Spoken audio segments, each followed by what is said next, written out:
نحمده ونستعينه ونستغفره ونؤمن به ونتوكل عليه ونعوذ بالله من شرور أنفسنا ومن سيئات أعمالنا من يهده الله فلا مضل له ومن يضلله فلا هادي له ونشهد أن لا إله إلا الله وحده لا شريك له ونشهد أن سيدنا ونبينا ومولانا محمدا عبده ورسوله صلى الله عليه وعلى آله وأصحابه وبارك وسلم أما بعد فأعوذ بالله من الشيطان الرجيم بسم الله الرحمن الرحيم ويسألونك عن ذي القرنين قل سأتلو عليكم منه ذكرا إنا مكنا له في الأرض وآتيناه من كل شيء سببا فأتبع سببا حتى إذا بلغ مغرب الشمس وجدها تغرب في عين حمية ووجد عندها قوما قلنا يا ذا القرنين إما أن تعذب وإما أن تتخذ فيهم حسنا قال أما من ظلم فسوف نعذبه ثم يرد إلى ربه فيعذبه عذابا نكرا وأما من آمن وعمل صالحا فله جزاء الحسنى وسنقول له من أمرنا يسرا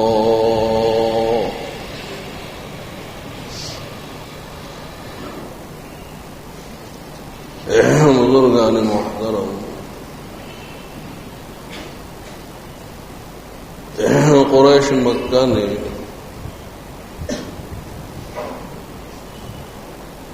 مدینہ منورہ کے علماء یہود کے بتلانے سے جو 3 سوالات کیے تھے تو ان میں سے ایک سوال تو روح کے بارے میں تھا اور دوسرا سوال اصحاب کہف کے بارے میں تھا اور تیسرا سوال ذوالقرنین کے بارے میں تھا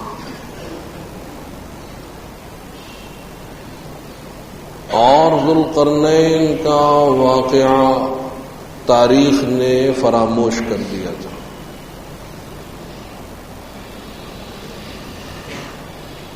اور اسی لیے انہوں نے سوال کے لیے اس کو منتخب کیا کہ حضرت ذوالقرنین کی تاریخ گم ہے اور لوگ واقف نہیں ہیں، تو اس لیے حضور سے پوچھا جائے تو اگر آپ واقعتاً اللہ کے نبی ہیں تو بتلائیں گے، اور پھر حضور اکرم صلی اللہ علیہ وسلم نے بڑی تفصیل سے حضرت ذوالقرنین کا واقعہ بیان کر دیا۔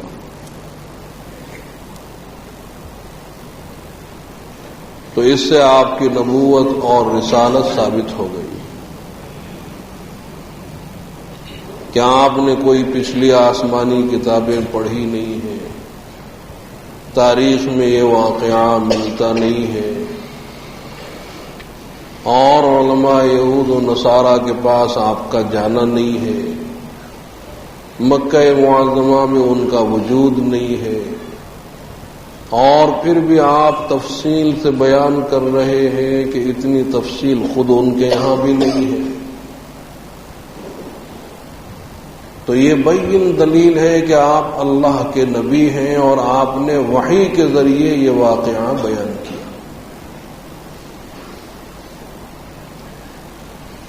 تو حق تعالی نے اس کو ارشاد فرمایا کہ وَيَسْأَلُونَكَ عَنْ ذِي الْقَرْنَيْنِ، کہ لوگ آپ سے ذو القرنین کے بارے میں پوچھتے ہیں. اور پہلے بھی عرض کیا تھا کہ دنیا پر حکمرانی کرنے والے 4 ہی بادشاہ گزرے ہیں، 2 مومن اور 2 کافر، کہ جنہوں نے پوری دنیا پر حکومت کی. تو 2 کافر، ان میں سے ایک نمرود اور دوسرا بخت نصر، کہ یہ 2 کافر ہیں اور پوری دنیا پر انہوں نے حکومت کی. نمرود نے حکومت کی اور بخت نصر نے. اور جو 2 مسلمان ہیں ان میں سے ایک یہی حضرت ذو القرنین اور دوسرے حضرت سلیمان علیہ السلام.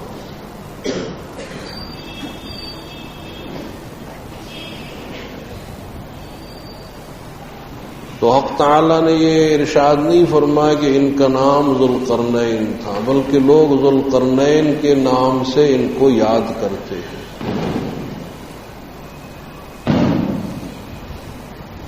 تو اب انہیں ذو القرنین کیوں کہا گیا؟ اس لیے کہ قرن کے معنی تو سینگ کے آتے ہیں، کہ جو جانوروں کے سر پر سینگ ہوتے ہیں، جیسے بکری کے سینگ ہوتے ہیں، بیل کے سینگ ہوتے ہیں. تو ذو القرنین یعنی 2 سینگ والے.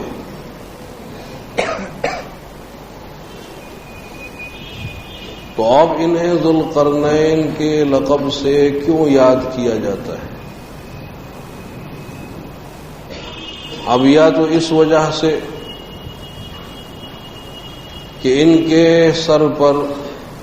داہنی طرف بائیں طرف 2 زخم تھے اور زخم کے نشانات تھے، تو اس لیے ان کو ذو القرنین کہا گیا. یا اس وجہ سے کہ ان کے سر پر واقعتاً سینگ کی طرح سے کچھ چیزیں تھیں، چھوٹے چھوٹے سینگ تھے، تو اس لیے انہیں ذو القرنین کہا گیا. یا اس وجہ سے کہ انہوں نے دنیا کے مشرق اور مغرب پر حکمرانی کی، پوری دنیا پر حکومت کی، مشرق پر بھی مغرب پر بھی، تو اس لیے ان کو ذو القرنین کے لقب سے یاد کیا گیا.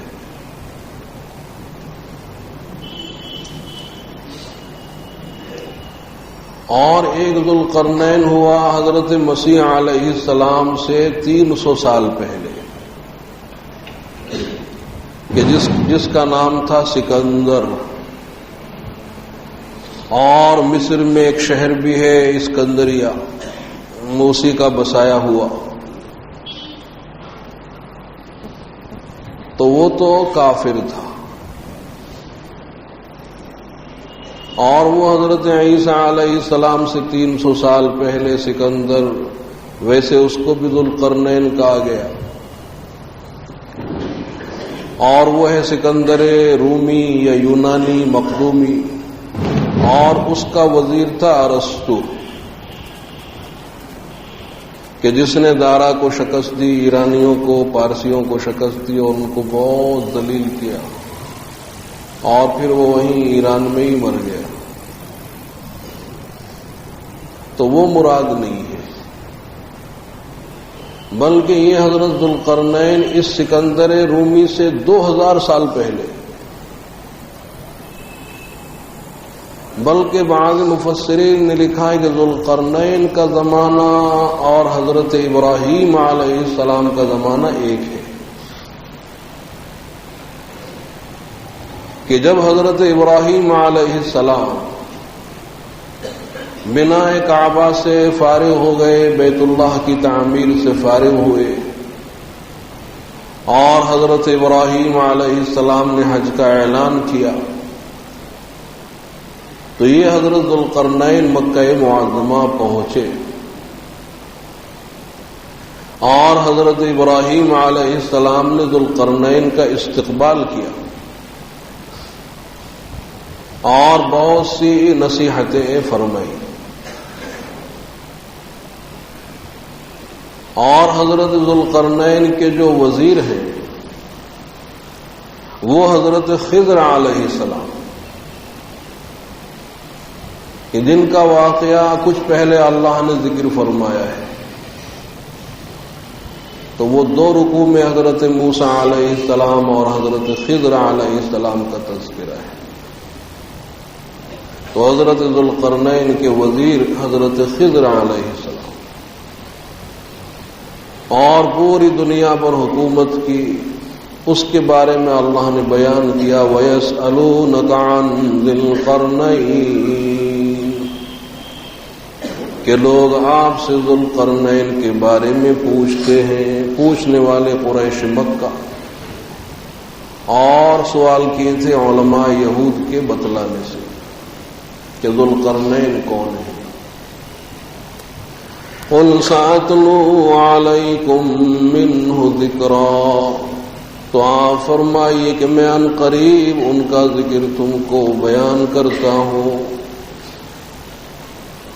تو عن قریب میں تم سے ان کا ذکر، ان کا تذکرہ تمہیں پڑھ کر سناتا ہوں کہ ان کا کیا قصہ ہے، کہ اِنَّا مَكَّنَّا لَهُ فِي الْأَرْضِ وَآتَيْنَاهُ مِنْ كُلِّ شَيْءٍ سَبَبًا، کہ ہم نے دنیا میں ان کو قابو دیا تھا، پوری دنیا میں ہم نے ان کو حکومت دی، سلطنت دی، اور ہم نے ان کو ہر طرح کا ساز و سامان دے دیا تھا کہ جو اس دور کے حساب سے ان کے لیے ضروری تھا، ان کے مقاصد کے حاصل کرنے کے لیے۔ تو ان کے مقاصد کے حاصل کرنے کے لیے اس زمانے کے حساب سے جو سامان ضروری تھا، اللہ نے وہ سب سامان ان کو بہم پہنچایا۔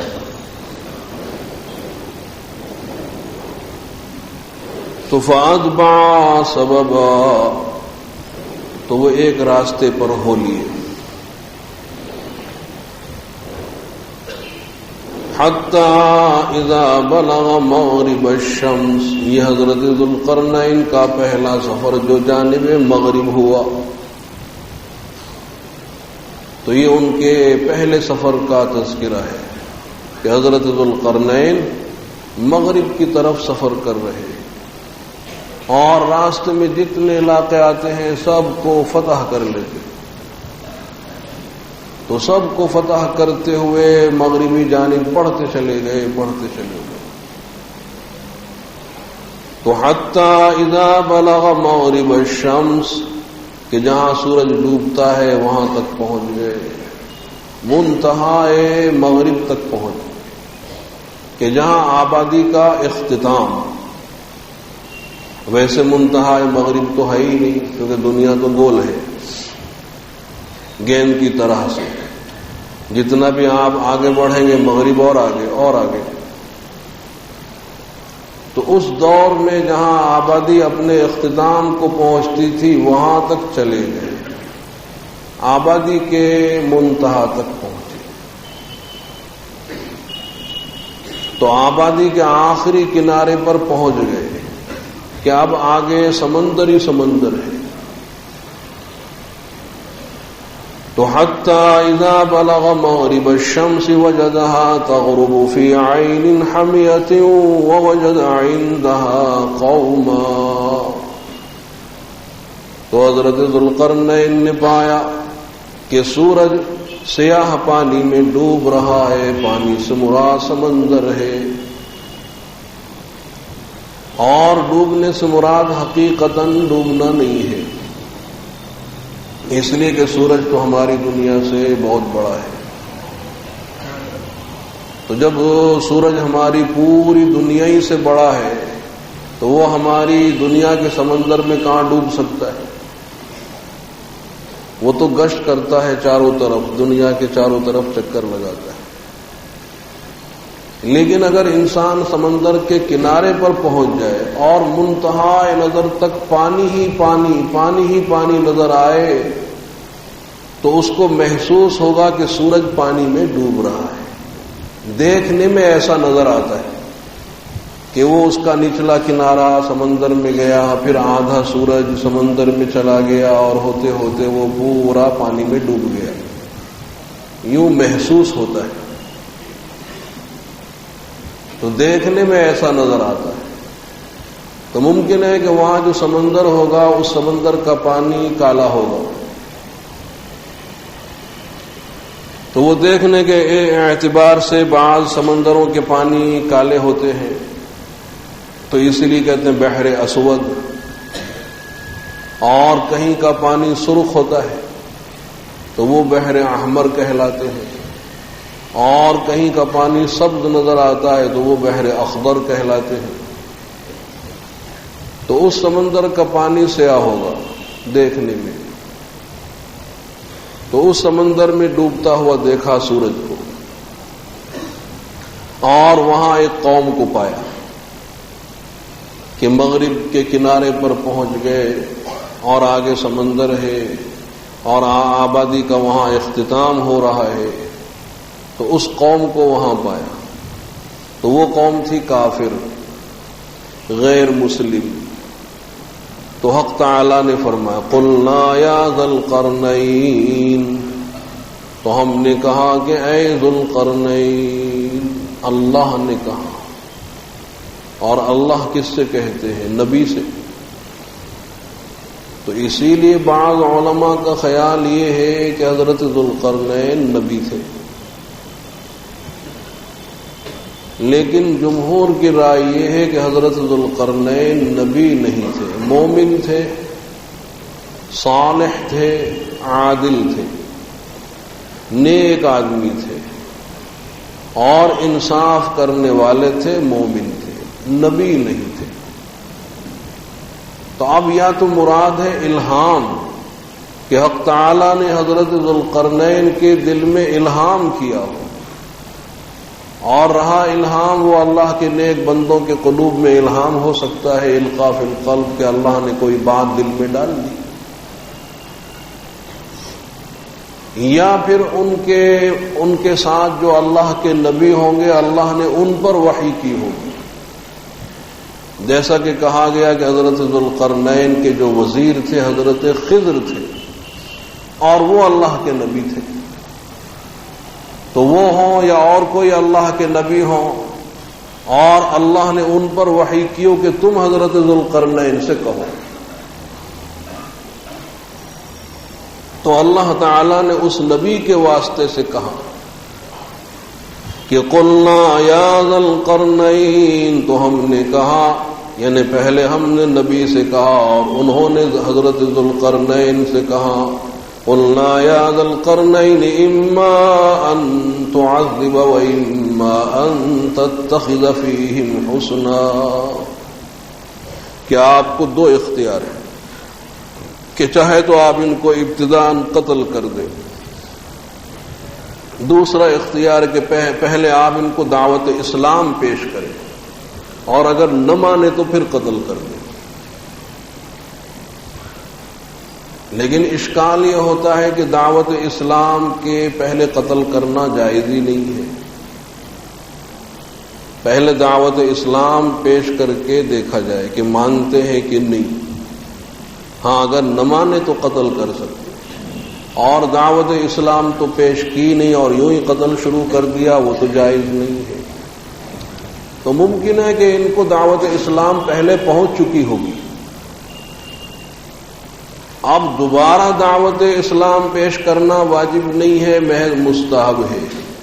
تو اس لیے اللہ تعالیٰ نے حضرت ذو القرنین کو اختیار دے دیا کہ دعوت اسلام تو ان لوگوں تک پہنچ چکی ہے اور آپ چاہیں تو آپ قتل کر دیں، یا استحباب پر عمل کرتے ہوئے دوبارہ دعوت اسلام پیش کریں اور پھر دیکھیں کہ وہ مانتے ہیں یا نہیں مانتے، قبول کرتے یا نہیں کرتے۔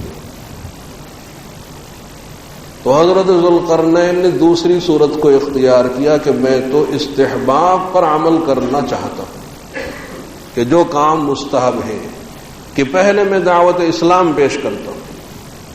دعوت توحید پیش کرتا ہوں، اور اگر انہوں نے دعوت توحید کو قبول کر لیا، اللہ کی وحدانیت کو مان لیا، اللہ کی وحدانیت پر ایمان لے آئے، اپنے کفر اور شرک سے توبہ کر لی، تو پھر تو ہم بھی اس کے ساتھ بہتر سلوک کریں گے۔ ہاں اگر انہوں نے دعوت توحید کو قبول نہیں کیا تو پھر ہم سزا دیں گے، سزائے قتل دنیا میں دیں گے اور آخرت میں اللہ تعالیٰ سخت سزا دیں گے۔ تو قال اما من ظلم فسوف نعذبه ثم يرد الى ربه فيعذبه عذابا نكرا۔ تو حضرت ذوالقرنین نے کہا کہ میں ثانی صورت کو اختیار کرتا ہوں، استحباب کو اختیار کرتا ہوں کہ بہرحال جس نے ظلم کیا یعنی دعوت اسلام ٹھکرا دی اور وہ اپنے کفر اور شرک پر مصر رہا، تو اس کو ہم قتل کریں گے، قتل کی سزا دیں گے دنیا میں، اور آخرت میں اللہ تعالیٰ اس کو سخت سزا دیں گے۔ وَأَمَّا مَنْ آمَنَ وَعَمِلَ صَالِحًا فَلَهُ جَزَاءً الْحُسْنَى وَسَنَقُولُ لَهُ مِنْ أَمْرِنَا يُسْرًا۔ اور جو ایمان لے آئے اور اچھے عمل کیے تو ہم بھی اس سے بھلی بات کہیں گے، اس کو کوئی سزا نہیں دیں گے، اور اس کے لیے اچھا بدلہ ہے، دنیا میں بھی ہم دیں گے اور آخرت میں اللہ تعالیٰ دیں گے۔ اچھا، اب اس سفر کی تکمیل ہو گئی کہ جو جانب مغرب سفر کیا وہ پورا ہو گیا۔ یہ حضرت ذوالقرنین کا پہلا سفر کہ جو جانب مغرب ہوا اور منتہائے مغرب تک پہنچ گئے،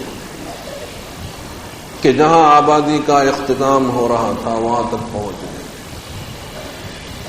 اور پھر اس سفر کے بعد اب دوسرا سفر جانب مشرق کہ ثم اتبع سببا، پھر ایک اور راستے پر، مشرق کے راستے پر ہو لیے۔ تو حتی اذا بلغ مطلع الشمس، چلتے رہے راستے میں جتنے علاقے آئے سب کو فتح کرتے ہوئے آگے بڑھتے رہے، یہاں تک کہ سورج کے طلوع ہونے کی جگہ پر پہنچ گئے۔ یعنی وہاں بھی آبادی کا اختتام، آگے آبادی نہیں ہے اور سورج نکلتا ہے۔ تو حتی اذا بلغ مطلع الشمس وجد من دونها، تو وہاں حضرت ذوالقرنین نے لوگوں کو پایا کہ لم نجعل لهم من دونها سترا، وہاں ایسی قوم تھی کہ سورج کی دھوپ اور ان کے جسموں کے درمیان کوئی آڑ نہیں تھی، اور سورج کی دھوپ ان کے جسموں پر براہ راست پہنچتی تھی، ڈائریکٹ پہنچ جاتی تھی۔ تو مطلب یہ ہوا کہ وہ انہوں نے اپنے رہنے سہنے کے لیے مکان نہیں بنائے، نہ مکان تھے نہ خیمے تھے، بلکہ لباس بھی نہیں، تبھی تو دھوپ جسم کے اوپر ڈائریکٹ پڑے گی۔ تو گویا کھلے میدان میں جانوروں کی طرح سے کھلے ہی رہتے تھے، بالکل جنگلی، نہ ان کے پختہ مکان، نہ کچے مکان، نہ خیمے، اور بس یوں ہی کھلے میدان میں ہے، اور حتیٰ کہ لباس بھی نہیں، کپڑے بھی نہیں۔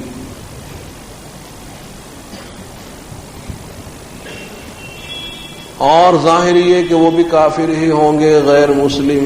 آگے اللہ نے بیان نہیں کیا لیکن قیاس سے معلوم ہوتا ہے کہ وہ بھی غیر مسلم۔ اور وہاں بھی حضرت ذوالقرنین نے وہی عمل کیا ہوگا، پہلے دعوت اسلام پیش کی ہوگی، اور جو ان میں سے دعوت اسلام کو جنہوں نے قبول کر لیا ہوگا انہوں نے چھوڑ دیا ہوگا۔ اور جنہوں نے انکار کیا وہ ان کو سزائے قتل دی ہوگی۔ تو بہرحال یہ حضرت ذوالقرنین کا دوسرا سفر، اور منتہائے مشرق تک وہ پہنچ گئے۔ وہاں ایسی قوم تھی بالکل وحشی جنگلی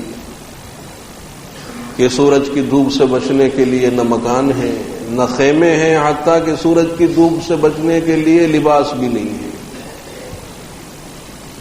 جانوروں کی طرح سے کھلے پھرتے۔ اب تیسرا سفر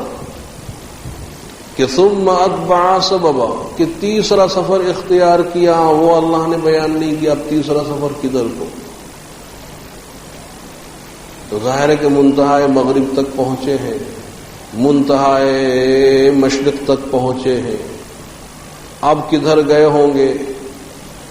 تو ظاہر ہے کہ جنوب کی طرف تو آبادی نہیں ہے، شمال کی طرف آبادی ہے۔ یہ جتنے یورپی ممالک ہیں وہ یہاں سے شمال کی طرف ہے۔ تو اب یہ تیسرا سفر شمال کی طرف، تو اب یہ تیسرا سفر شروع کیا اور شمال کی طرف گئے، حتی اذا بلغ بین السدین، یہاں تک کہ دو پہاڑوں کے درمیان تک پہنچ گئے۔ تو صد کہتے ہیں رکاوٹ کو، لیکن یہاں مراد ہیں پہاڑ، کہ دو پہاڑوں کے درے تک پہنچ گئے، کہ ایک پہاڑ یہ ہے ایک پہاڑ یہ، بیچ میں خالی جگہ تھی، وہاں تک پہنچ گئے۔ تو جب وہاں پہنچے ہیں تو وہاں حضرت ذوالقرنین نے ایک ایسی قوم کو پایا کہ لا یکادون یفقہون قولا، کہ وہ تو بات سمجھنے کے بھی قریب نہیں تھے۔ تو اگر زبان الگ بھی ہو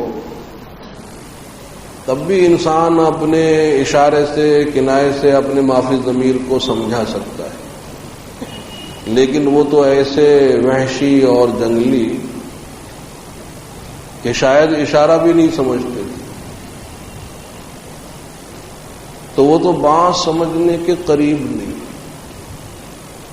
بہرحال درمیان میں کوئی ترجمان آیا ہوگا، اور اس ترجمان کے واسطے سے ان لوگوں نے شکایت کی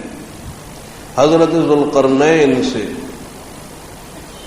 اور حضرت ذوالقرنین سے شکایت کی کہ صاحب یہ دو پہاڑ ہیں اور ہم لوگ اس طرف آباد ہیں، اور ان دونوں پہاڑوں کے اس طرف یاجوج ماجوج ہیں، اور وہ اس درے میں سے ہو کر چلے آتے ہیں اور ہم پر حملہ آور ہوتے ہیں، بہت سے لوگوں کو قتل کرتے ہیں اور ہمارے اموال کو لوٹ کر لے جاتے ہیں، اور اتنے طاقتور ہیں کہ ہم میں مقابلے کی طاقت نہیں ہے۔ تو قالوا ان یأجوج ومأجوج مفسدون فی الارض فهل نجعل لك خرجا على ان تجعل بیننا وبینهم سدا، تو انہوں نے یاجوج ماجوج کی شکایت کی۔ تو میں اکثر یہ کہتا ہوں کہ جب خود اتنے جنگلی تھے، وحشی تھے، کہ بات سمجھنے کے قریب نہیں تھے، تو وہ یاجوج ماجوج کتنے وحشی ہوں گے کہ ان کی شکایت کر رہے کہ وہ صاحب ادھر سے ہم پر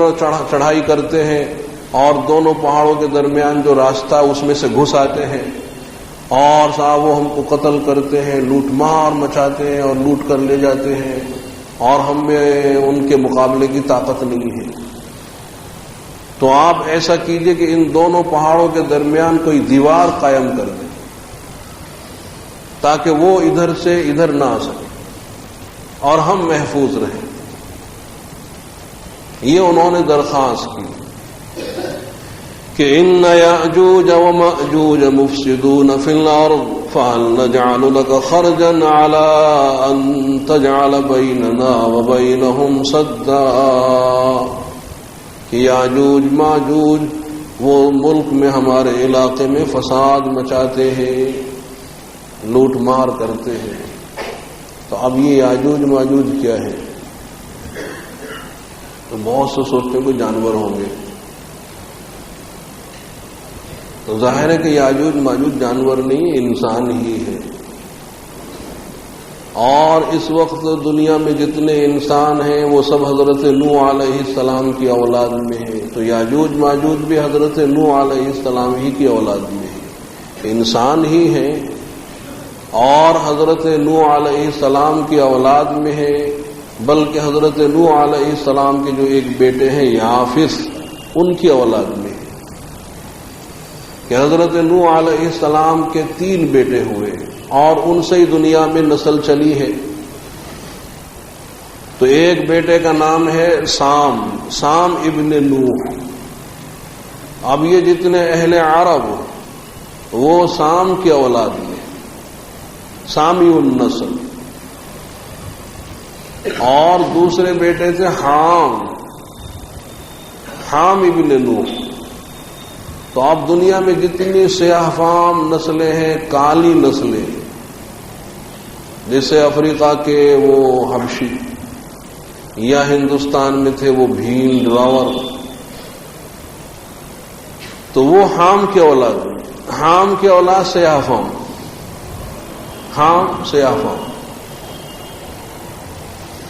اور یہ جتنی گوری نسلیں ہیں، گوری نسلیں، وہ یافس کی اولاد میں ہیں. یہ جتنے اہل یورپ ہیں،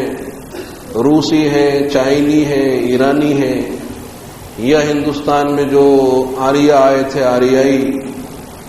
وہ سب یافس کی اولاد میں ہیں. تو یہ یاجوج ماجوج بھی یافس کی اولاد میں ہیں.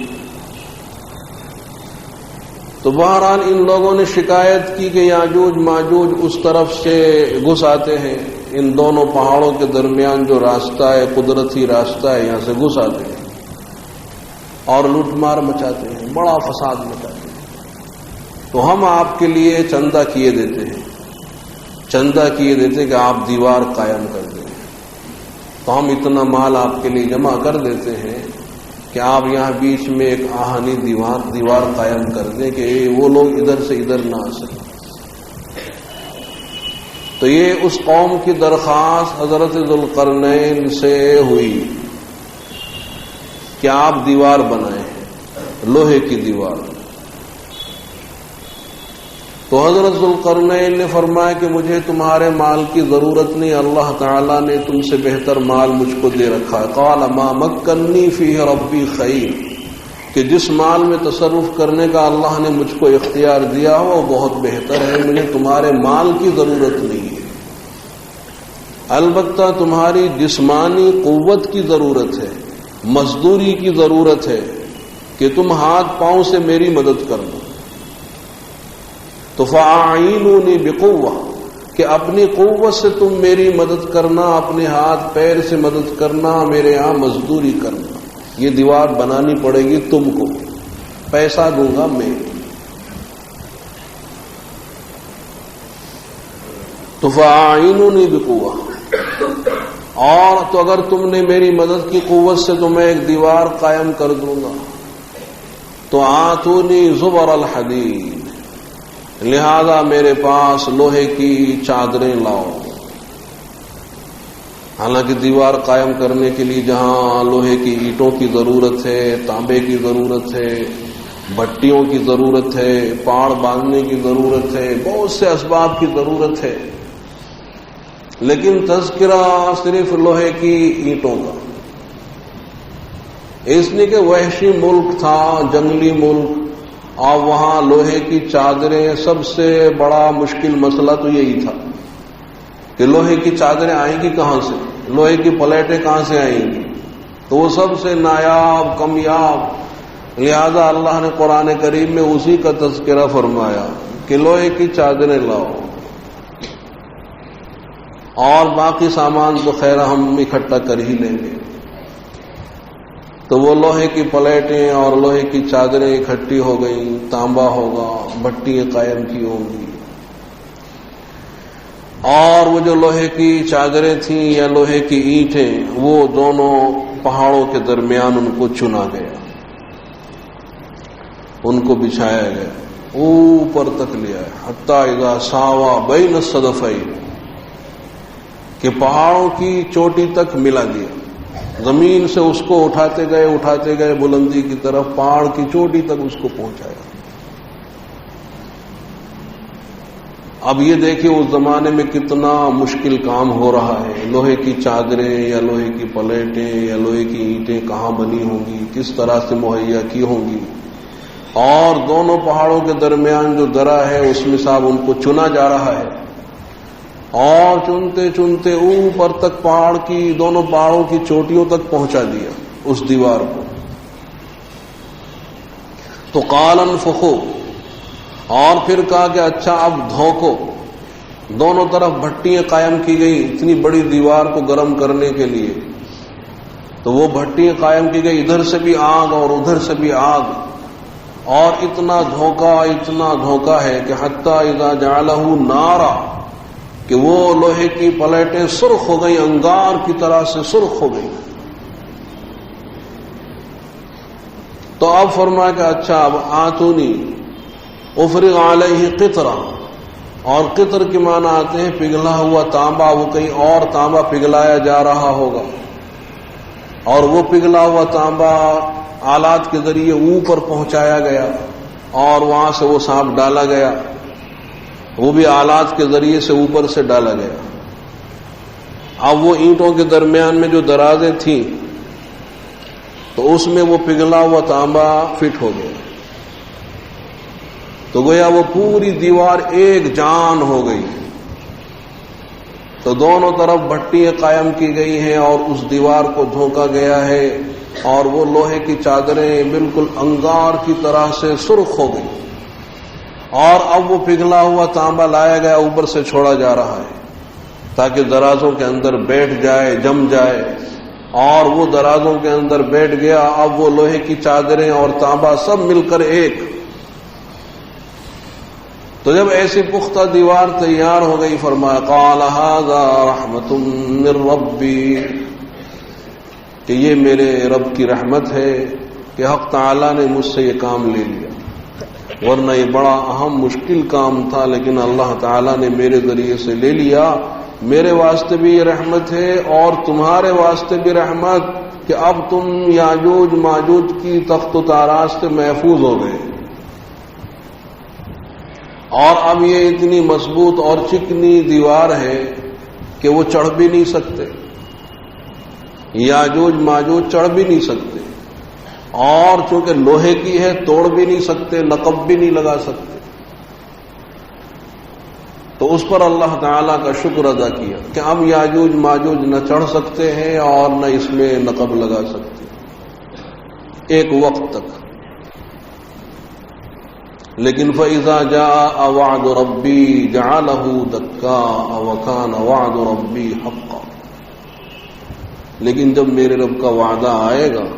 تو حق تعالیٰ اس دیوار کو چورا چورا کر دیں گے، یہ دیوار ٹوٹ جائے گی، اور پھر یاجوج ماجوج نکل پڑیں گے۔ یہ روایتوں میں ہے کہ چونکہ حضرت ذوالقرنین نے وہ مضبوط مستحکم دیوار بنا دی ہے، نہایت چکنی ہے اور بلند ہے، تو چکنی ہونے کی وجہ سے چڑھ نہیں سکتے، اور مضبوط ہونے کی وجہ سے وہ نقب نہیں لگا سکتے، اور ممکن ہے کہ مرور زمانہ کی وجہ سے وہ لوہا اور لوہے پر مٹی پڑی ہو تو وہ مٹی نظر آتی ہو، بلکہ پہاڑ ہی نظر آتا ہو، گویا یہ بھی کوئی پہاڑ ہے، دیوار اس میں مستور ہو گئی ہو، چھپ گئی ہو۔ اور حدیثوں میں ہے کہ یاجوج ماجوج روزانہ کوشش کرتے ہیں، اس میں نقب لگانے کی کوشش کرتے ہیں، بلکہ ایک حدیث میں ہے کہ آپ گھبرائے ہوئے اٹھے اور آپ نے فرمایا کہ یاجوج اور وہ جو حضرت ذوالقرنین نے دیوار بنائی ہے اس میں اتنا سوراخ ہو گیا ہے، 1 روپے کے برابر سوراخ ہو گیا ہے، اور یاجوج ماجوج روزانہ اس کو کریدتے ہیں، کھودنے کی کوشش کرتے ہیں اور قریب پہنچ جاتے ہیں، بلکہ اس طرف کی ہلکی ہلکی روشنی بھی نظر آتی ہے۔ صبح سے شام تک یہ عمل ان کا جاری رہتا ہے کھودنے کا۔ روشنی نظر آتی ہے، تھوڑا سا کام باقی رہ جاتا ہے تو کہتے کہ یہ تھوڑا سا کام اب تو رہ گیا ہے، کل کر لیں گے، انشاءاللہ نہیں کہتے، تو وہ دیوار پھر ویسی ہو جاتی ہے، اور پھر اگلے دن صبح سے وہ عمل شروع کرتے ہیں، شام تک کھودتے رہتے ہیں، قریب پہنچ جاتے ہیں، تو پھر کہتے کہ بس اب تو یہ ذرا سا کام رہ گیا ہے، کل کر لیں گے، تو وہ پھر اللہ ویسے ہی بنا دیتے ہیں۔ لیکن جب ان کے نکلنے کا وقت آئے گا، ان کے نکلنے کا وقت آئے گا، اور یہ صبح سے اپنا کام شروع کریں گے اور شام تک کھودتے کھودتے قریب پہنچ جائیں گے، دوسری جانب کی روشنی نظر آ رہی ہوگی ہلکی ہلکی، شام ہو رہی ہوگی، تھوڑا سا کام رہ گیا ہے، تو اب کہیں گے کہ انشاءاللہ کل یہ کام پورا کر لیں گے۔ اس وقت ان کی زبان پر انشاءاللہ آئے گا کہ انشاءاللہ یہ کام کل کر لیں گے، تو وہ دیوار پھر ویسی ہی رہ جائے گی کھدی ہوئی، اور اگلے دن یہ اس کو توڑ دیں گے اور باہر نکل پڑیں گے، اور بڑی تعداد میں نکلیں گے، اور قرب قیامت کی بڑی نشانیوں میں سے ایک نشانی ہے یاجوج ماجوج کا خروج، اور اس کے پہلے ہے حضرت عیسیٰ علیہ السلام کا نزول، اور اس کے بھی پہلے ہے دجال کا خروج کہ دجال نکلے گا، اور اس کے بھی پہلے ہے امام مہدی کا ظہور کہ سب سے پہلے امام مہدی ظاہر ہوں گے، اور انہی کے زمانے میں دجال نکل پڑے گا، اور دجال ہی کو قتل کرنے کے لیے حضرت عیسیٰ علیہ السلام دنیا میں تشریف لائیں گے، اور دجال مارا جائے گا، مسلمان تھوڑا سا سانس لیں گے سکون کا کہ یاجوج ماجوج نکل پڑیں گے، اور وہ بھی حضرت عیسیٰ علیہ السلام کی بد دعا سے ہلاک ہو جائیں گے۔ تو حدیث میں ہے حضرت نواس بن سمعان کی روایت میں کہ ایک مرتبہ سرکار دو عالم صلی اللہ علیہ وسلم نے صبح کے وقت میں دجال کا تذکرہ فرمایا، اور اس کے بارے میں بعضی ایسی باتیں آپ نے بتلائیں کہ جس سے دجال کا حقیر ہونا، ذلیل ہونا، چھوٹا ہونا ظاہر ہوا، مثلاً کانا ہوگا، اور بعضی باتیں آپ نے ایسی ارشاد فرمائی کہ جس سے معلوم ہوا کہ اس کا فتنہ بہت ہی قوی ہوگا۔ تو اب ظاہر ہے کہ بیان کرنے والے حضور اقدس صلی اللہ علیہ وسلم ہے، اور سننے والے صحابہ کرام نے بڑا تاثر لے لیا، صحابہ کرام دن بھر گھبرائے، اور دجال سے ایسے خوف زدہ محسوس ہوتا ہے کہ شاید یہیں قریب کھجوروں کے جھنڈ میں کہیں چھپا ہوا ہے، اتنا تاثر لے لیا صحابہ کرام نے۔ تو شام کے وقت حضور نے محسوس کر لیا کہ صحابہ کرام بہت گھبرا رہے ہیں دجال کے تذکرے سے، تو آپ نے پوچھا کہ اتنا کیوں ڈر رہے ہو؟ تو عرض کیا کہ آپ نے دجال کے بارے میں فرمایا، اور بعضی باتیں آپ نے ایسی کہی کہ جس سے اس کا حقیر ہونا معلوم ہوا، اور بعضی باتیں آپ نے ایسی بیان کی کہ جس سے معلوم ہوا کہ اس کا فتنہ بہت ہی عظیم ہوگا۔ ہم ڈر گئے، معلوم ہوا کہ شاید یہ قریب کھجوروں کے جھنڈ میں کہیں چھپا ہے۔ تو آپ نے فرمایا کہ اور بہت سے فتنے ہیں کہ جو دجال کے فتنے سے زیادہ عظیم ہے تمہارے حق میں، اور میں ان فتنوں سے ڈرتا ہوں تم پر، اور اگر دجال میرے زمانے میں نکل آیا میری موجودگی میں تو میں اس کا مقابلہ کر لوں گا، تمہیں فکر کی ضرورت نہیں ہے، اور اگر میرے بعد میں نکلا تو اب ہر مسلمان وہ خود دجال کا مقابلہ کر لے گا، اور میرے بعد میں اللہ تعالی ہر مسلمان کا ناصر ہے، مددگار ہے، اور تم میں سے جو کوئی سنے دجال کے بارے میں تو وہ سورہ کہف کی ابتدائی آیتیں پڑھ لے،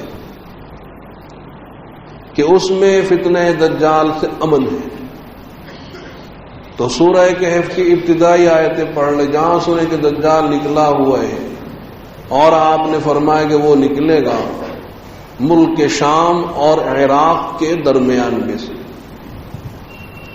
دجال کا ظہور ہوگا ملک شام اور عراق کے بیچ میں سے وہ نکلے گا.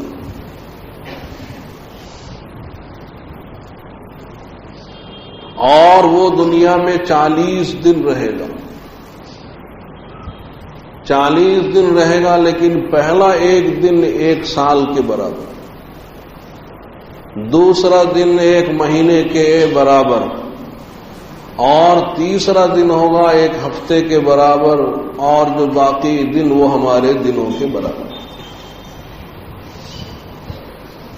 تو صحابہ کرام نے ایک بہت کام کی بات پوچھ لی کہ یا رسول اللہ، وہ جو 1 دن 1 سال کے برابر ہوگا تو اس میں 1 دن کی 5 نمازیں پڑھنی ہیں. تو پھر آپ نے فرمایا کہ نہیں، بلکہ وقت کا اندازہ کر کے 1 سال کی نمازیں ہی پڑھنی ہے. وقت کا اندازہ کر کے ہم 1 سال کی نمازیں ہی پڑھیں گے، یہ نہیں کہ دن بھر کی 5 نمازیں پڑھیں، سال بھر میں 5 نمازیں.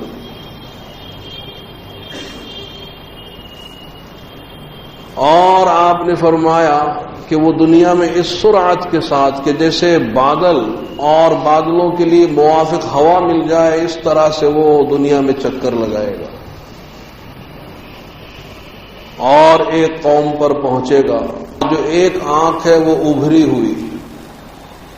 اور دوسری آنکھ سے کانا، حالانکہ اللہ تعالیٰ کانے نہیں ہیں. ہر شخص جانتا ہے کہ اللہ تعالیٰ عیب سے پاک، اور وہ خدائی کا دعویٰ کر رہا ہوگا اور ہوگا کانا. اور اس کی پیشانی کے اوپر کاف فا را لکھا ہوا، یعنی کافر. ہر مومن پڑھ لے گا کہ یہ کافر ہے.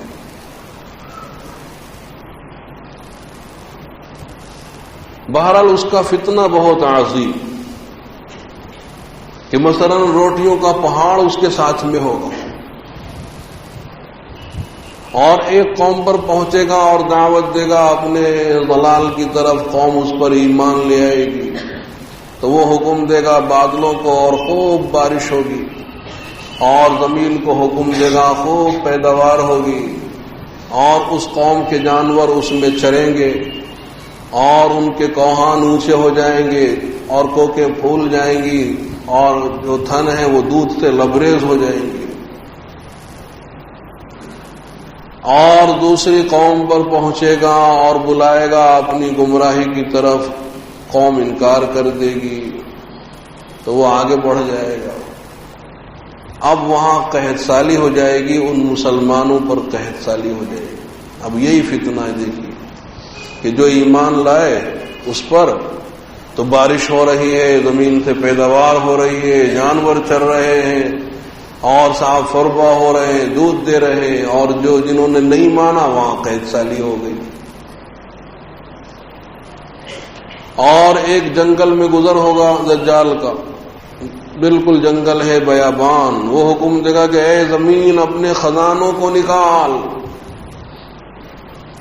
تو زمین اپنے خزانوں کو نکال دے گی. اور وہ خزانے دجال کے ساتھ ساتھ ایسے چلیں گے جیسے شہد کی مکھیاں اپنی رانی مکھی کے ساتھ ساتھ چلتی ہیں. تو وہ خزانے دجال کے ساتھ ساتھ چل رہے ہوں گے، لیکن 2 شہر محفوظ رہیں گے، مکہ معظمہ اور مدینہ منورہ، کہ وہاں کی گلیوں پر اللہ تعالیٰ فرشتوں کو بٹھا دیں گے پہرے دار بنا کر، کہ مکہ معظمہ میں یہ داخل نہیں ہو پائے گا اور مدینہ منورہ میں یہ داخل نہیں ہو پائے گا.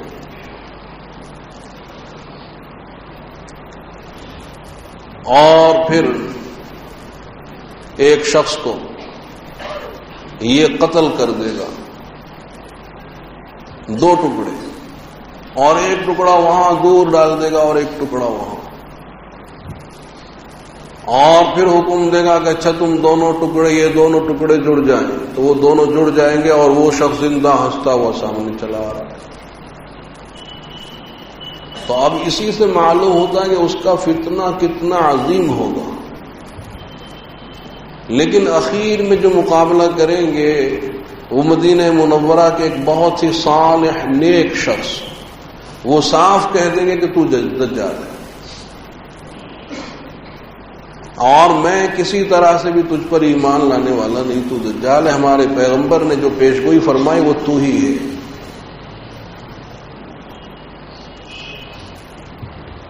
اب یہ حکم دے گا اور صاحب اس کے قاتل دو ٹکڑے کر دیں گے۔ اب جسم کا ایک ٹکڑا ادھر ایک ادھر، بیچ میں یہ چلے گا، اور پھر حکم دے گا اور وہ دونوں ٹکڑے جڑ جائیں گے، اور یہ زندہ کہ اب تو ایمان لیا کہ دیکھ میں نے تجھے قتل کیا اور پھر صاحب زندہ کر دیا، تو وہ کہیں گے اب تو مجھے اور پختہ یقین ہو گیا کہ تو ہی دجال ہے، اور وہ دوبارہ قتل کرنا چاہے گا لیکن اب قابو نہیں پائے گا۔ اور اسی دوران حضرت عیسیٰ علیہ السلام کا نزول ہو جائے گا، اس لیے کہ دنیا دجال کے فتنے سے پر ہے، لوگ پریشان ہیں، اور اس کی مکاریاں بہت ہوں گی۔ ایک شخص جا کر کہے گا کہ میری خدائی کو تسلیم کر لو، وہ کہے گا دلیل کیا ہے کہ میں آپ کو خدا مان لوں، آخر دلیل کیا ہے؟ کہا دیکھو تمہارے والد کا انتقال ہو گیا، اگر میں تمہارے والد کو زندہ کر کے لے آؤں تو بڑی عجیب بات ہوگی۔ بس یہ حکم دے گا اور اس کے والد جو انتقال کر گئے وہ سامنے کھڑے۔ ایسے ہی ایک شخص جا کر کہے گا کہ تم میری خدائی کو مان لو، انہوں نے دلیل، آخر کوئی دلیل تو ہونی چاہیے کہ دیکھو تمہاری بکری مر گئی قحط سالی میں، بکری مر گئی، اور اگر میں تمہاری بکریوں کو زندہ کر دوں تو بڑی عجیب بات ہوگی۔ بس یہ حکم دے گا اور اس کے وہ ساری بکریاں جو مری ہوئی سب زندہ، میدان بھرا ہوا ہے۔ حالانکہ وہاں نہ اس کا وہ باپ زندہ ہوا نہ بکری زندہ ہوئی، اس نے شیاطین کو حکم دیا، اور کوئی شیطان اس کے باپ کی شکل و صورت بنا کر آ گیا، اور وہ دوسری مثال کے اندر بھی اس نے شیاطین کو حکم دیا اور وہ شیاطین اس کی بکریوں کی شکل میں آ گئے اور جو میدان میں کھڑے، حالانکہ نہ بکری زندہ ہوئی نہ باپ زندہ ہوا، لیکن دیکھنے والے تو پریشان ہو ہی جائیں گے۔ جب اس کا فتنہ بہت بڑھے گا تو پھر حضرت عیسیٰ علیہ السلام کا نزول ہوگا کہ دمشق میں جو جامع مسجد ہے، بڑی تاریخی مسجد ہے، اس کے شرقی سفید مینارے پر نزول ہوگا، اور رنگین کپڑے رنگین چادریں پہنے ہوئے حضرت عیسیٰ علیہ السلام دنیا میں تشریف لائیں گے، اور تر و تازگی کا یہ عالم ہوگا کہ اگر سر کو جھکائیں گے تو پانی کے قطرے ٹپکیں گے، گویا کہ ابھی غسل کر کے آ رہے ہوں۔ درمیانی قد ہے اور ان کا جو رنگ ہے وہ سرخ اور سفید گورا رنگ ہے، سرخی مائل گورا رنگ ہے۔ اور جب دجال سنے گا کہ حضرت عیسیٰ علیہ السلام تشریف لے آئے، اس کی حالت خراب ہو جائے گی، اور اگر حضرت عیسیٰ علیہ السلام قتل نہ بھی کرے تو وہ گھل کر مر جائے، کہ جیسے نمک پانی میں گھلتا ہے ایسے گھل جائے۔ لیکن پھر بھی حضرت عیسیٰ علیہ السلام باب اللد کے جو آج بھی شہر مقدس میں اسی نام سے یہ گیٹ ہے باب اللد، وہاں دجال کو قتل کر دیں گے، اور اپنے نیزے پر دجال کا خون دکھائیں گے، دیکھو دجال مارا گیا ہے، اور پوری دنیا پر مسلمانوں کی حکمرانی ہو جائے گی، اس لیے کہ جو نصارہ ہے یا تو ایمان لائیں گے یا مارے جائیں گے، اس لیے کہ حضرت عیسیٰ علیہ السلام کا جو سانس ہے تو جہاں تک نگاہ پہنچتی ہے وہاں تک سانس کی ہوا پہنچ جائے گی۔ اگر آدمی یوں دیکھے تو آسمان تک نگاہ پہنچتی، تو گویا آسمان تک بھی وہ سانس کی ہوا پہنچ جائے گی۔ تو جہاں تک نگاہ پہنچتی ہے وہاں تک حضرت عیسیٰ علیہ السلام کے سانس کی ہوا پہنچے گی، اور جس کافر پر حضرت عیسیٰ علیہ السلام کے سانس کی ہوا لگے گی وہ کافر وہیں ختم ہو جائے گا۔ تو پہلے دنیا میں تشریف لائے تھے کہ جہاں پھونک مار دی مریض اچھے ہو گئے، اور اب تشریف لائیں گے کہ جہاں پھونک مار دی تندرست مر گئے۔ یہ معجزہ لے کر آئے کہ جس کافر پر ان کے سانس کی ہوا پڑے گی وہ وہیں ختم ہو جائے گا۔ تو اس لیے پوری دنیا پر مسلمانوں کی حکمرانی ہوگی۔ اب اللہ فرمائیں گے کہ اے عیسیٰ، میں اپنے ایسے بندوں کو اب چھوڑ رہا ہوں، نکال رہا ہوں کہ مقابلے کی طاقت کسی میں نہیں۔ اور اس وقت اللہ تعالیٰ یاجوج ماجوج کو چھوڑ دیں گے، اور اب جو یاجوج ماجوج نکلیں گے اتنی بڑی تعداد میں کہ من کل حدب ینسلون، کہ اگر پہاڑ کے اوپر سے اتر رہے ہوں گے تو معلوم ہوگا جیسے پانی بہہ رہا ہے، اتنی بڑی تعداد۔ اور ان کا گزر ہوگا یاجوج ماجوج کا بحر طبریہ کے اوپر سے۔ تو جب یہ بحر طبریہ کے اوپر سے گزریں گے تو ان کے لشکر کا جو اول حصہ ہے وہ سارا پانی پی جائے گا۔ بحر طبریہ کا تمام پانی وہ اول حصہ ہی پی جائے گا، اور جب ان کے لشکر کا پچھلا حصہ وہاں سے گزر رہا ہوگا تو وہ لوگ کہیں گے شاید کسی زمانے میں یہاں پانی رہا ہوگا، شاید کسی زمانے میں، یہ پتہ نہیں کہ انہی کے لشکر کا اول حصہ وہ پانی پی گیا۔ تو ساری دنیا میں پھیل پڑیں گے یاجوج ماجوج، اور حضرت عیسیٰ علیہ السلام جو ان کے ساتھ مسلمان ہوں گے ان کو لے کر کوہ طور پر چلے جائیں گے۔ باقی وہ اپنے اپنے طور سے حفاظت کا انتظام کریں گے، قلعہ بند ہو جائیں گے، معاشرے میں ہو جائیں گے، کھانے پینے کا سامان تو ہوگا لیکن گھٹ جائے گا، اور گرانی اور مہنگائی اتنی ہو جائے گی کہ بیل کا ایک سر، بیل کی سری جو آج کل کوئی کھائے گا، بڑے کی سری کون کھائے گا؟ بیل کی سری 100 دینار میں سستی معلوم ہوگی، 100 دینار، جبکہ صرف 20 دیناری 7.5 تولے کے ہوتے، تو 100 دینار میں سستی معلوم ہوگی، اتنی گرانی ہو جائے گی۔ اور یاجوج ماجوج پوری دنیا میں پھیلے ہوئے، اور جو انسان ان کو یہاں مل گئے سب کو قتل کر دیں گے، اور خوش ہو جائیں گے کہ ہم نے اہل زمین کو تو قتل کر دیا، لہذا اب اہل آسمان کو ہم قتل کریں گے۔ تو یاجوج ماجوج یوں آسمان کی طرف تیر چلائیں گے کہ زمین والوں کو تو مار ڈالا، اب آسمان والوں کو ہم مارتے۔ تو اللہ تعالیٰ ان کو احمق بنانے کے لیے ان کے تیروں کو رنگین کر کے سرخ کر کے بھیج دیں گے، یہ خوش کہ ہاں اوپر والوں کو بھی مار ڈالا، نیچے والے تو ہم نے مارے ہی، اوپر والے بھی ہم نے ختم کر دیے۔ حضرت عیسیٰ علیہ السلام پریشان ہو جائیں گے، دعا فرمائیں گے، اہل ایمان آمین کہیں گے، تو ان میں اللہ تعالیٰ کوئی ایسا وبائی مرض بھیج دیں گے کہ تمام یاجوج ماجوج ایک دم مر جائیں گے۔ اب حضرت عیسیٰ علیہ السلام مسلمانوں کو لے کر کوہ طور سے جو نیچے اتریں گے تو اب زمین میں ایک بالش بھی ایسی جگہ نہیں کہ جہاں ان کی لاش نہ پڑی ہو، اور ان کی لاشیں سڑ رہی ہوگی، تعفن، بدبو، اس سے سخت تکلیف۔ تو پھر حضرت عیسیٰ علیہ السلام دعا میں مصروف ہو جائیں گے، پروردگار اب اس مصیبت کو دور کر، کہ مر تو گئے لیکن یہ تو سڑ رہے ہیں۔ تو پھر اللہ تعالیٰ ایسے بڑے بڑے پرندے بھیج دیں گے جن کی گردنیں اونٹ جیسی ہوں گی، اور وہ ان کی لاشوں کو اٹھا اٹھا کر سمندر میں پھینکائیں گے، اور زمین ان کی لاشوں سے خالی ہو جائے گی۔ اور پھر اللہ تعالیٰ ایسی بارش برسائیں گے کہ جو ہر شہر میں، ہر گاؤں میں، ہر جنگل میں، سب جگہ بارش، اور ایسی عمدہ اور مفید بارش ہوگی، اور اتنی پیداوار ہوگی،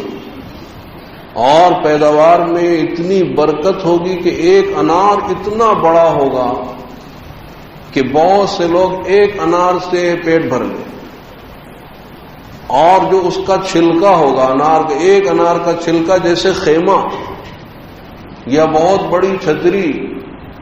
اور کتنے لوگ اس کے سائے میں آ جائیں گے، ایک ایک انار اتنا بڑا ہو جائے گا، اور ایک اونٹنی کا دودھ تو ایک بہت بڑی جماعت کے لیے کافی ہو جائے گا، ایک گائے کا دودھ ایک قبیلے کے لیے کافی، اور ایک بکری کا دودھ وہ پوری برادری کے لیے کافی ہو جائے گا، اتنی برکت ہوگی۔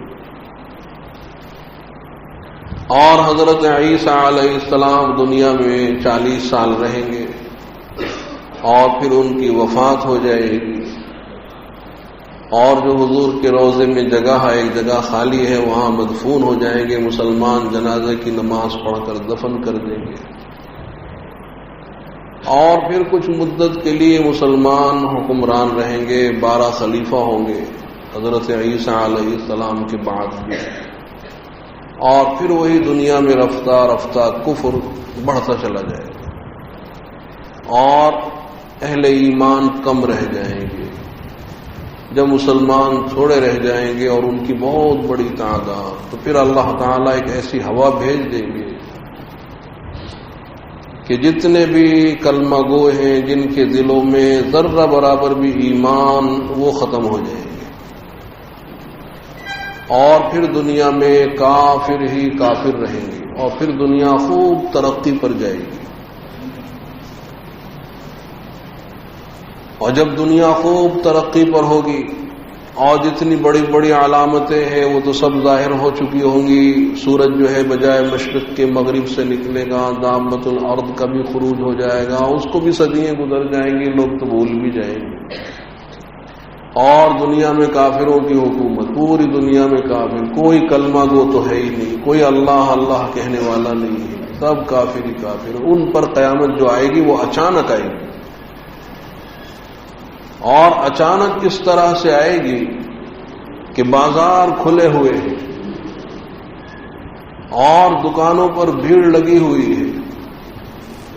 اور جو کپڑے کے بیوپاری ہیں وہ کپڑے کے تھان کھول کھول کر گاہکوں کے سامنے ڈال رہے ہیں، اور جو گاہک کھڑے ہیں وہ کپڑا دیکھ رہے ہیں، اور وہ اسی میں مصروف ہوں گے کہ حضرت اسرافیل وہ سور میں پھونکنا شروع کر دیں۔ اسی طرح سے کسی کسان نے اپنے جانوروں کے پینے کے لیے حوض بنایا ہوگا، تو وہ لیپ پوت کر اس نے تیار کیا، ابھی مکمل ہوا ہے، جانور ابھی پانی پینے نہیں پائیں گے کہ اس کے پہلے سور میں پھونکنا شروع ہو جائے، تو حضرت اسرافیل تو بالکل تیار کھڑے ہی ہیں، اور بس وہ تو حکم خداوندی کے منتظر ہیں کہ کب اللہ تعالی کا حکم آئے، اور قیامت کا علم سوائے اللہ کے کسی کو نہیں ہے۔ حضرت اسرافیل جو قیامت کو لانے والے ہیں وہ خود نہیں جانتے کہ کب اللہ کا حکم آئے گا، بس وہ تو تیار کھڑے ہیں، اور اللہ تعالی کے علم میں وہ تاریخ طے شدہ ہے کہ جس کی علامت حضور نے بتلائی ہے کہ جمعہ کا دن ہوگا اور 10ویں محرم ہوگی، یوم عاشورہ، تو 10ویں محرم ہوگی اور جمعہ کا دن ہوگا اور صبح کا وقت ہوگا کہ سور میں پھونکا جانا شروع ہو جائے گا، تو ابتداءً تو وہ ہلکی ہلکی آواز ہوگی، اور پھر وہ آواز بڑھتی چلی جائے گی، اور پوری کائنات میں وہ آواز، سب جگہ وہ آواز، اور اتنی بڑھے گی کہ اب جو ہے انسان پریشان ہو جائیں گے، اتنے پریشان کہ جس کو اللہ نے بیان کیا،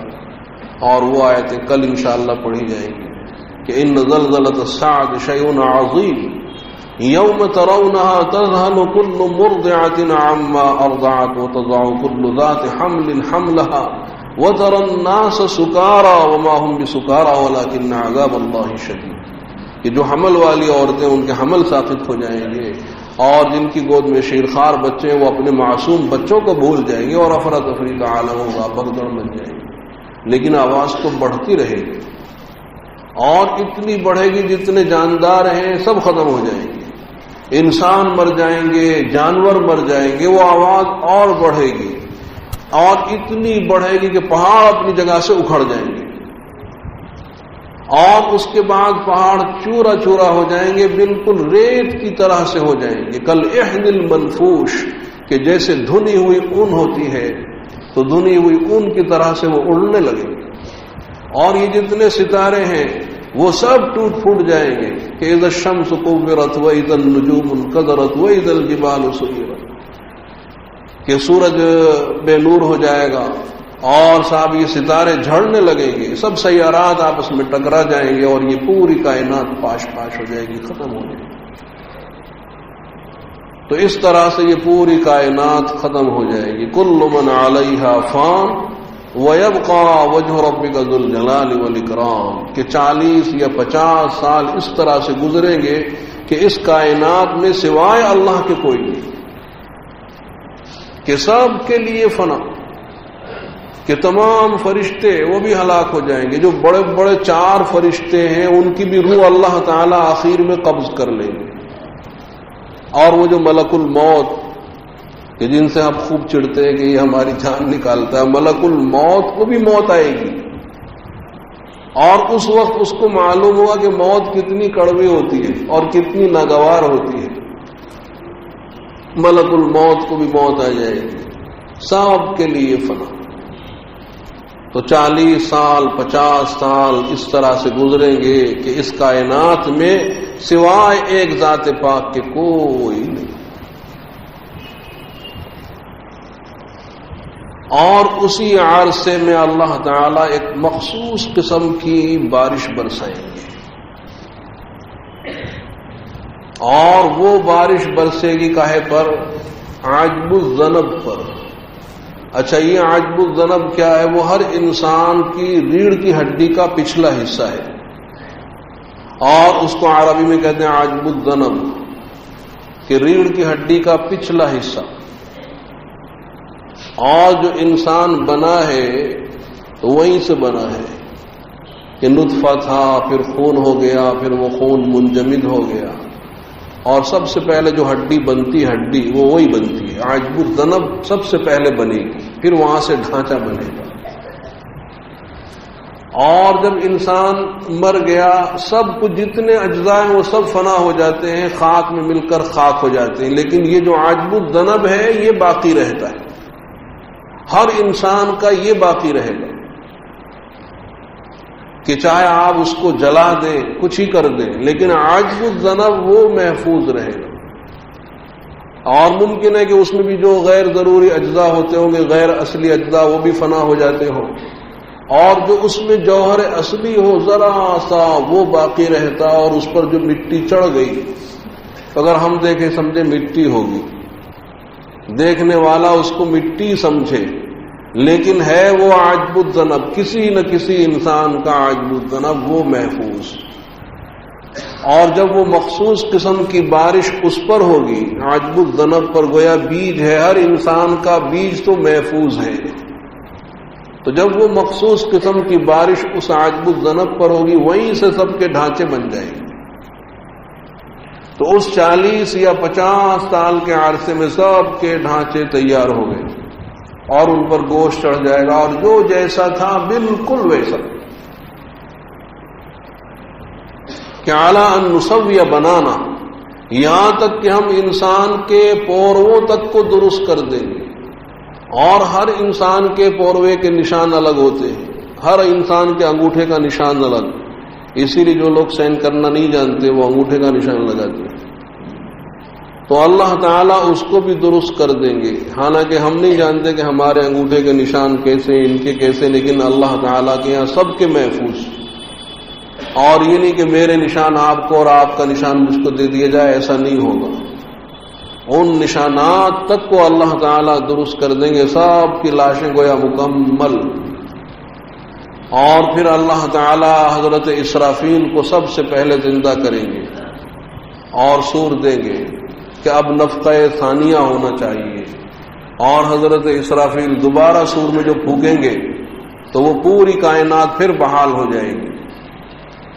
اور جتنی روحیں ہیں وہ سب اپنے اپنے جسموں میں داخل، اور سب انسان زندہ، اور سب اپنی اپنی قبروں سے بڑی تعداد میں نکلیں گے، اور میدان حشر جو ہے وہ انسانوں سے بھر جائے گا۔ تو جب اپنی اپنی قبروں سے نکلیں گے تو اب تھوڑی دیر تو حیرانی کے عالم میں رہے گی کہ یہ کیا ہوا، زندہ ہو گئے، زندہ ہو گئے، کہاں ہے؟ تو وہ راندیر میں جو دفن ہوئے وہی سوچتے ہیں کہ راندیر میں تو وہ بڑی مسجد کہاں ہے؟ اچھا، لیکن اس وقت بالکل میدان، اور بالکل ہموار میدان ہوگا کہ وہ بھی آج ہی آیت پڑھی گئی کہ وَيَسْأَلُونَكَ عَنِ الْجِبَالِ فَقُلْ يَنسِفُهَا رَبِّي نَسْفًا فَيَذَرُهَا قَاعًا صَفْصَفًا لَا تَرَىٰ فِيهَا عِوَجًا وَلَا أَمْتًا،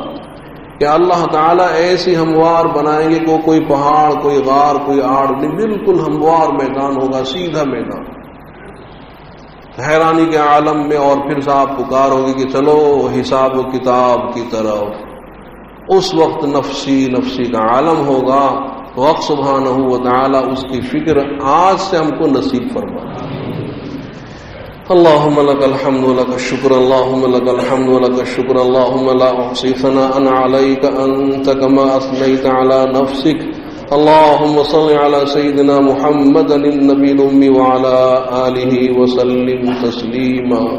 اللهم ربنا آتنا في الدنيا حسنة وفي الآخرة حسنة وقنا عذاب النار، ربنا آتنا في الدنيا حسنة وفي الآخرة حسنة وقنا عذاب النار، ربنا لا تزغ قلوبنا بعد إذ هديتنا وهب لنا من لدنك رحمة إنك أنت الوهاب، ربنا إنك جامع الناس ليوم لا ريب فيه إن الله لا يخلف الميعاد، اللهم أعنا على ذكرك وشكرك وحسن عبادتك، رب اغفر وارحم وأنت خير الراحمين، ربنا هب لنا من أزواجنا وذرياتنا قرة أعين واجعلنا للمتقين إماما، ربنا إننا ظلمنا أنفسنا وإن لم تغفر لنا وترحمنا لنكونن من الخاسرين،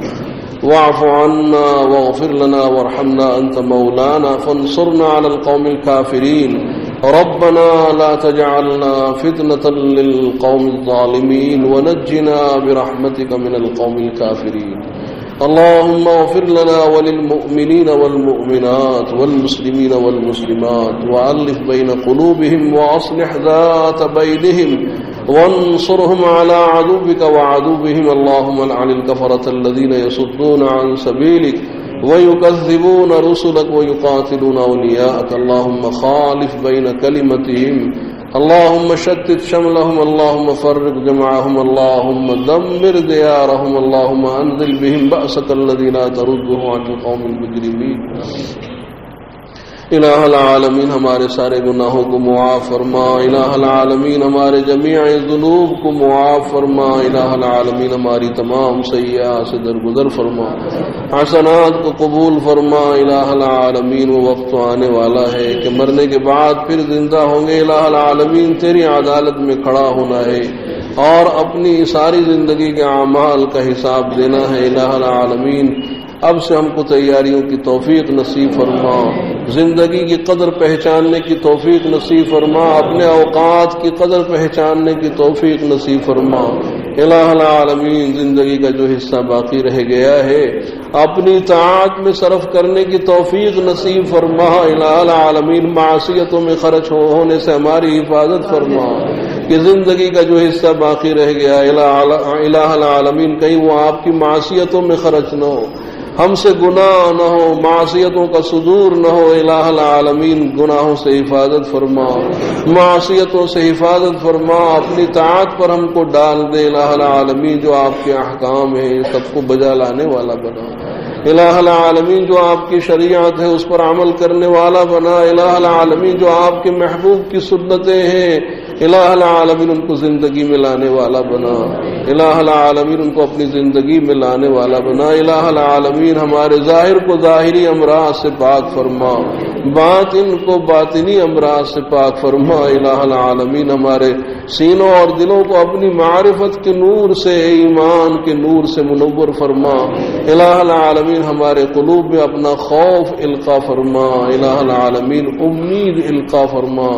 الہ العالمین آپ کی رحمتوں کے امیدوار ہم ہوں، الہ العالمین آپ کے عذاب سے ڈرنے والے ہم ہوں، الہ العالمین امید بھی پیدا فرما، خوف بھی پیدا فرما، الہ العالمین اپنا مطیع اور فرما بردار بندہ بنا، الہ العالمین اپنی رضا عنایت فرما، الہ العالمین آپ ہم سے راضی اور خوش ہو جائیں، الہ العالمین ہم کو اپنا بندہ بنا لیں، اپنا مطیع بنا لیں، الہ العالمین اپنا بنا لیں، الہ العالمین ہماری معصیتوں اور گناہوں کی وجہ سے اپنے اغیار کے سامنے ہم کو ذلیل نہ فرمائے، حقیر نہ فرمائے، الہ العالمین کہ وہ ہم کو ظلم و ستم کا نشانہ بنائے، الہ العالمین ہم آپ کے ہیں، الہ العالمین اپنا بنا لے، الہ العالمین اپنے دشمنوں کے ہاتھوں سے ہم کو ذلیل اور خوار نہ فرمائے، الہ العالمین ہماری پیشانیاں آپ کے قبضے میں اپنی طاعت پر ڈال دے، الہ العالمین اغیار کی پیشانیاں بھی آپ کے قبضے میں ظلم و ستم سے روک دے، الہ العالمین ہمارے ایمان کی حفاظت فرمائے، جان کی، مال کی، عزت اور آبرو کی حفاظت فرمائے، مردوں اور عورتوں کی حفاظت فرمائے، بوڑھوں اور بچوں کی حفاظت فرمائے، الہ العالمین ہمارے مکانوں اور مکینوں کی حفاظت فرمائے، مسجد اور مصلیوں کی حفاظت فرمائے، دینی اداروں کی حفاظت فرمائے، ہر سمت سے حفاظت فرمائے، ہر جہت سے حفاظت فرمائے، الہ العالمین ان نازک حالات میں اور پرآشوب زمانے میں آپ ہماری حفاظت فرما لیں، ہمارے ایمان کی حفاظت فرما لیں، الہ العالمین بہت ہی نازک دور سے گزر رہے ہیں، الہ العالمین بہت ہی نازک دور سے گزر رہے ہیں، انقلابات زمانہ کثرت سے سامنے آ رہے ہیں، الہ العالمین اس دور میں ہمارے ایمان کی حفاظت فرما لیں، اپنے محبوب کے امتی ہیں، امتی بنائے رکھیں، الہ العالمین ہم تیرے محبوب کے امتی ہیں، امتی بنائے رکھیں، الہ العالمین ہمارے ایمان کی حفاظت فرما لے، الہ العالمین ہمارے ایمان کو قوی سے قوی تر فرما دے، الہ العالمین کتنا ہی عظیم فتنہ سامنے آئے، الہ العالمین اس فتنے میں مبتلا نہ ہو جائے، اس فتنے سے ہماری حفاظت فرما لے، فتنہ دجال سے ہماری حفاظت فرمائے، الہ العالمین فتنہ یاجوج ماجوج سے ہماری حفاظت فرمائے، ہر فتنے سے ہماری حفاظت فرمائے، الہ العالمین حفاظت کرنے والے آپ ہیں، الہ العالمین ہم کمزور اور نہایت ہی کمزور، بہت ہی کمزور ہیں، الہ العالمین ہم تو اپنی حفاظت نہیں کر سکتے، اپنے مال کی حفاظت نہیں کر سکتے، اپنے ایمان کی حفاظت کیسے کریں گے، الہ العالمین آپ ہی ہمارے ایمان کی حفاظت فرمائے، الہ العالمین ہمارے مال کی، عزت آبرو کی آپ ہی حفاظت فرمائے، جب تک بھی زندہ رہے اسلام پر زندہ رہے، موت آئے ایمان کی حالت میں موت آئے، خاتمہ بالخیر فرما دے، مرتے وقت کلمہ نصیب فرما دے، الہ العالمین اس دنیا سے ایمان کو صحیح سلامت لے جانے والا بنا دے، الہ العالمین اس ایمان کی حفاظت فرمائے کہ یہ ایمان کی دولت آپ نے محض اپنے فضل و کرم سے عنایت فرمائی ہے، الہ العالمین اس کو صحیح سلامت لے جانے والا بھی آپ ہی بنائے، الہ العالمین ہم میں جو پریشان حال ہے ان کی پریشانیوں کو دور فرمائے، الہ العالمین جو حاجت مند ہیں ان کی جائز حاجتوں اور تمناؤں کو پورا فرمائے، جو بیمار ہیں الہ العالمین ہم میں یا ہمارے عائزہ میں یا ہمارے دوستوں میں، الہ العالمین ان کو شفا نصیب فرمائے، صحت کاملہ نصیب فرمائے، الہ العالمین جو مقروض ہیں ان کو قرضوں سے سبکدوش فرمائے، غیب سے ان کے قرضوں کی ادائیگی کی صورتیں پیدا فرمائے، الہ العالمین جن کی آمدنی کم اخراجات زیادہ ہیں ان کی آمدنی میں برکت عنایت فرمائے، الہ العالمین ان کی آمدنی میں برکت عنایت فرمائے، جو بے روزگار ہیں ان کو برسر روزگار بنا دے، جو بے اولاد ہیں اور تمنا رکھتے ان کو نیک صالح اولاد عنایت فرمائے، الہ العالمین جن کی اولاد نافرمان ہیں ان کو مطیع فرما بردار بنائے، اور جو اپنی اولاد کے لیے رشتوں سے فکر مند ہے بہترین رشتے عنایت فرمائے۔ الہ العالمین محشر کی رسوائی سے بچا لے، میزان عمل میں جب تولا جا رہا ہوگا حسنات کے پلے کو بھاری فرما۔ الہ العالمین جب نام اعمال اڑائے جا رہے ہوں گے دانے ہاتھ میں عنایت فرما دے۔ الہ العالمین آپ کی عدالت میں کھڑے ہوں گے اور ہم میں سے کسی کے قدم ہٹیں گے نہیں جب تک 4 باتوں کا جواب نہ دے۔ الہ العالمین بڑا نازک وقت ہوگا۔ الہ العالمین اس لیے کہ آپ سے کوئی عمل ہمارا چھپا ہوا نہیں ہے، کرامن کاتبین نے کوئی چھوڑا نہیں ہے۔ الہ العالمین ہمارے حال پر رحم فرمائے۔ اگر آپ نے مناقشہ کر لیا، خردگیری کی، تو ہم تو اس امتحان میں ناکام ہی ہونے والے ہیں۔ الہ العالمین آسان سا حساب لے لے، آسان سا حساب لے کر جہنم سے آزادی کا پروانہ عنایت فرما دے، جہنم سے نجات عنایت فرمائے۔ جہنم اور اس کے عذاب ہم سے برداشت نہیں ہو پائیں گے، کمزور ہیں۔ الہ العالمین جہنم سے بچا لے، جہنم سے پناہ دے دے، جنت الفردوس میں اعلی مقام نصیب فرما دے۔ وصلی اللہ تعالی علی خیر خلقہ محمد وعلی آلہ وصحبہ اجمعین برحمتک یا رب۔